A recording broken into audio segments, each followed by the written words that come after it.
welcome to And So Much More. My name is Cami Smith, and I am your host. And I have the pleasure of sitting here with Tab Culbertson. She is our president of Lynchburg General Hospital, and then here at Virginia Baptist Hospital, where we are getting to enjoy this beautiful day, and you can only see this little glimpse of it, but this building is gorgeous. The architecture, which I know we're kind of celebrating this month as a theme, is beautiful. Like, do you get to come here every day, or are you over at LGH? I come here usually on Fridays. I'm typically at LGH Monday through Thursday. But yes, this is such an amazing place. It's so nice. Anytime that we get to film over here, we filmed in one of the courtyards over there, and I don't know, I feel like I'm stepping into a period drama or something. It's actually really beautiful.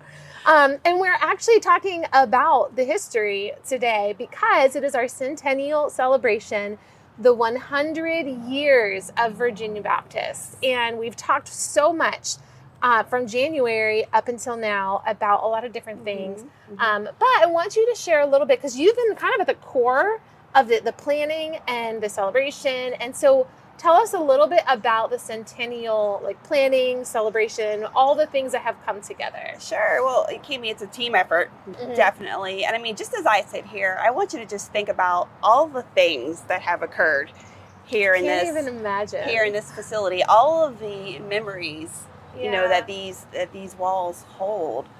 You know, I mean, think about just people walking up and down the steps, like being excited because their family member is getting ready to have a baby. Yeah. You know, I mean, think about the worry and anxiety sometimes that you face, you know, waiting on test results. You know, the anxiety that comes when you have a loved one that's ill. But then think about that joy when someone's being, you know, released from the hospital and they're healed and they're whole. You know, I'm just in awe, really, about everything that occurs here. So, you know, also think about the relationships that have occurred here. That's a fun fact. There's a lot of people that have met and been married here. Yes. I love that. Yes, that's a lot of history. That makes sense. You probably imagine you spend a lot of time here, whether you're a patient or a physician or a nurse or absolutely. But no, we've been planning our celebrations. Actually, we started more towards the beginning of last year, if you can imagine, and we really wanted to make every month something special, because we know although the facility's turning 100 years old on July 12th, it's not just about that date. And there was so much that we wanted to celebrate. And so January, we celebrated all of the firsts, and I have some fun facts I'll share with you here in a second. In February, we celebrated Black History Month. In March, we celebrated All Things Physicians. In April, we celebrated our nurses and our nursing school. And fun fact, Kim Price actually is one of the last graduating classes in 1984 of the nursing school here. And she's here. She's only ever worked here her entire career. So that's awesome. And May is Born at Baptist. Kimi, how many babies do you think that we've had born here? I can't even imagine. I mean, my two are a part of that very large number. And every time we drive by, they're like, that's my hospital. It's just the cutest thing. But I can't imagine. So almost 150,000 babies have been born here over 100 years. See, I love that. We had a conversation with Dr. Travis Engel. And he talked with such passion about, kind of to that point, like so many babies have been born here, and we get to be a part of that. Like our nursing team, our physicians, the neonatal clinic. They see that as like this is my job, I have to do it. It's no, I get to be a part of each of these families. Huge moment. And I love that when you think about how many times that happens, and it's still so special every time. It is. And now we have June, so we have 12 months to go through. We got a lot. We really like to celebrate. So June, we wanted to do an homage to the museum, the architecture, and that's something that if you come to the event, we'll have that museum open, so that'll be amazing. July is the event itself, and I'll go over that here in a second. August is summertime fun. So another fun fact, we used to have a pool here. Can you imagine? Wait, where was it? Yes, it was sort of back here behind. Where that courtyard is? Yes, I've never known a pool to be at a hospital. I did not either. So it's probably back in the day when you were smoking in the hospital and everything else. I mean, we've just grown so much. Take a little dip on your lunch break. That would have been wonderful.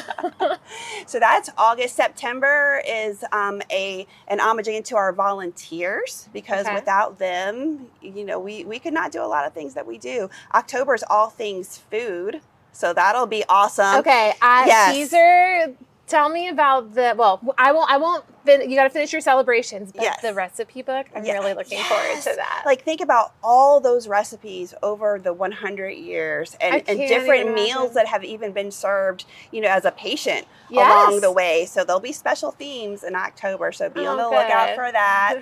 And then November is going to be the month of gratitude. So think about all of our caregivers who have worked for so long within the facilities, not only the people that still work here, but all of the people that have retired from here. So, again, we're going to recognize and celebrate them. Yeah. And then December, everyone knows that we always light up the hospital here in the front. It's always so beautiful, so pretty, and so many different Christmas traditions. So we'll honor that in December. Yes. I always hope that we get snow, because this building in particular, it just looks so dreamy. It does. When it's got a good blanket of snow. I just love it. It does. So what has been your favorite month so far?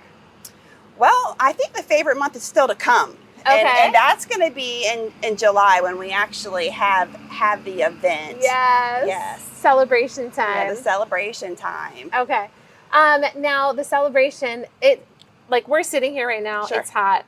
But it's gorgeous. I don't know, there's so much shade. I think about this huge celebration happening out here. I love a summer celebration. Yeah. It's gonna be nice. What's it gonna be? Out here on the front lawn, July 12th from 11 to 1. Very sophisticated. We're gonna have a lemonade bar with nice refreshments, lovely hors d'oeuvres. For that first 45 minutes or so, we're going to have some speakers, and I'd love to share with you those speakers. Yes, please. Give me a second.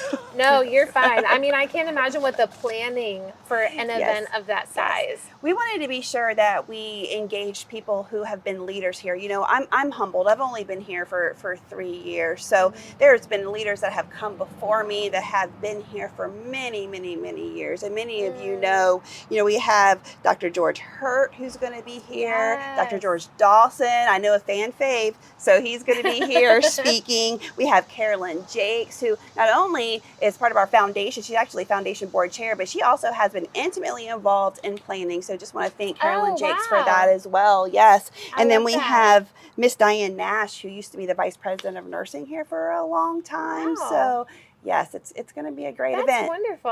I love that. Well, and there's so many personal touch points there too. Just what you were saying earlier about how many things and how many people and how many stories are kind of encapsulated here. To have some of them come back and share, that's going to be quite the celebration. So it's interesting that you said encapsulated, because one of the things that we've been throwing around is the idea of a time capsule. Oh, I love that. And so when we have the event on July 11th, we're going to talk a little bit about what that's going to look like. But we want to come back in December, and hopefully, if the ground's not too cold, have a bunch of memories that we can bury as a time capsule. That is such a great idea. To celebrate, the end of the year. So excited about that. That is so much fun. Yes. When I think about all the things we're celebrating and all these people who are going to come and speak to their experiences, what are some of the very first experiences? I know in January we talked about so many firsts. Yes. And we focus more on some specific people, but gosh, I can't even imagine. It's probably a huge amount of firsts that happen here. So what are some of them you can share with us? Absolutely. So we saw our very first patient on July 12th, 1924, and the first baby was born just 3 days later. We actually opened up our first pharmacy in the city, and the first pharmacy in the state in 1957. Oh, wow. The first intensive care unit, so that's a really big deal, in 1962. Okay. And then all things baby. So, we talked about over 150,000 births here. Yeah. So our first neonatal ICU, 1972, Dr. Peter Hawk. So that's really exciting. And we've talked a lot about Dr. Peter Hawk. Yes. So if you guys wanted to learn more about that, and even some of these firsts, you can check it out on the website. But he had a lot of firsts tied to him. Yes. All things neonatal intensive care. And you can also learn about him in the museum as go. well. So there's a lot of things there. I'm going for the first time today, so I'm excited. You? I haven't experienced it yet. But yes, we're going to head in there today and just kind of take some pictures, get some footage. I'm looking forward to it. It's amazing. And, I'm glad that you're going this month because this month is the celebration of the museum. And I know that Kim has worked really hard. There's actually some new features in there, some actually voiceovers and audio. So they're telling some stories. There's a beautiful mural in there. So I think that would be awesome that if you can go and see that. Yeah, absolutely. So, also, can patients go and view the museum? Mm-hmm. Okay. So how would they find it? Like, where is it located for those who are listening? It's actually, and I know this door is shut, but it's really, if you just keep walking straight, it's right through. It's right there. It's you right literally walk into You literally can walk right into So that. is this considered the second floor if you're coming in from Oak Vassar? I think it's the second floor because the first floor is that entrance down by Oak so the Vassar. coming in through the main entrance of the hospital, but we have a lovely group of volunteers that can help navigate They're so you. kind. Yes. It's so funny. That's where I start every single time, whether I'm at a LGH or at Bedford, or I go immediately to the volunteer and like, this is where I'm going. How do I get there? Because they're so knowledgeable. Also here, before everything moved over to Lynchburg General, we had a very robust cardiac Oh, I didn't know that. program. So yes, cardiac rehab started here in 1977. Wow. We started our first echoes and Holter monitors in 1979. We had the first arthroscopic surgery. So from an orthopedic standpoint, that was also one of the first here. Oh, wow. So yes, I mean, this community has been blessed by so many things from Virginia Baptist over the years. And again, I'm just such in awe of being able to be, a part of this. Yeah. The first cath lab, the first open heart surgery, Dr. David France, 1989. Oh, wow. Yes, right here in our area. Oh, wow. That's incredible. Yes. So that is awesome. And then Birth Center opened up in 1999, Baby Friendly in 2015, Neo 1 in 2019, and here we are in 2024, celebrating 100 years. 100 years. It's hard to wrap your mind around. Yes. When you think about all of that. It is. So what do you think is going to be the biggest takeaway for people as they kind of go on this journey with us from January to December, seeing all the kind of highlights that we have shown them, or even for you, what's been your biggest takeaway other than the fact that this is incredible? It is. It's a little mind-blowing. It is.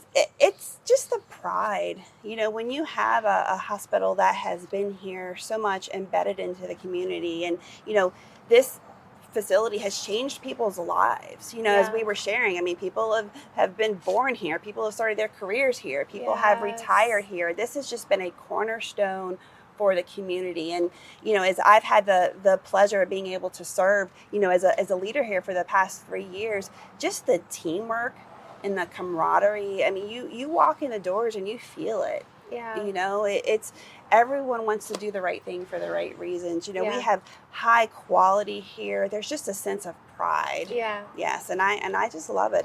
It's very unique, and it's just such a gem here for us. I love that. And it's so interesting. So I've been with Centra for 3 years now.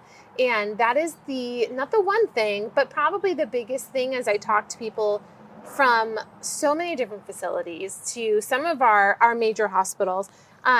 Everyone has this sense of pride that they just feel very honored to be here. And it's very cool because you feel like you're stepping into something. You're now a part of something that's just so great. So, well, thank you. Absolutely. Thank you for sitting down and chatting with us about this. And thank you guys for listening. I hope that as you drive by, we all probably drive by on Rivermont so many times. Yes. And I take for granted what has happened here and what continues to happen here. And so head to our website at centrahealth.com and you can search VBH 100 or you can search Centennial, and it'll take you to that page where we have a lot of these stories that are listed there, some of the event information for our big celebration in July, and then also some details about the museum, which I know I'm excited to visit. And so I hope that you guys will too. And is there anything else that you wanted to, that either I didn't ask you or anything you wanted to share? Sure. I just wanted to thank personally Scott Thompson. He helped to lead all of these efforts. Aw. Carolyn Jakes, Kim Price, and Nadine Blakely, who's been a sponsor for us for this event. So again, thank you. It's been a team effort, and we're really excited about all there is to come. So please join us July 12th. We'll look forward to seeing you there. We're going to have great parking and shuttles coming along the way. And again, it's from 11 to 1. We'll have speakers from 11 to 11:45, and then you can enjoy the museum for the rest of the time and have some hors d'oeuvres. See you then. Thank you so much. And thank you all for joining us on And So Much More.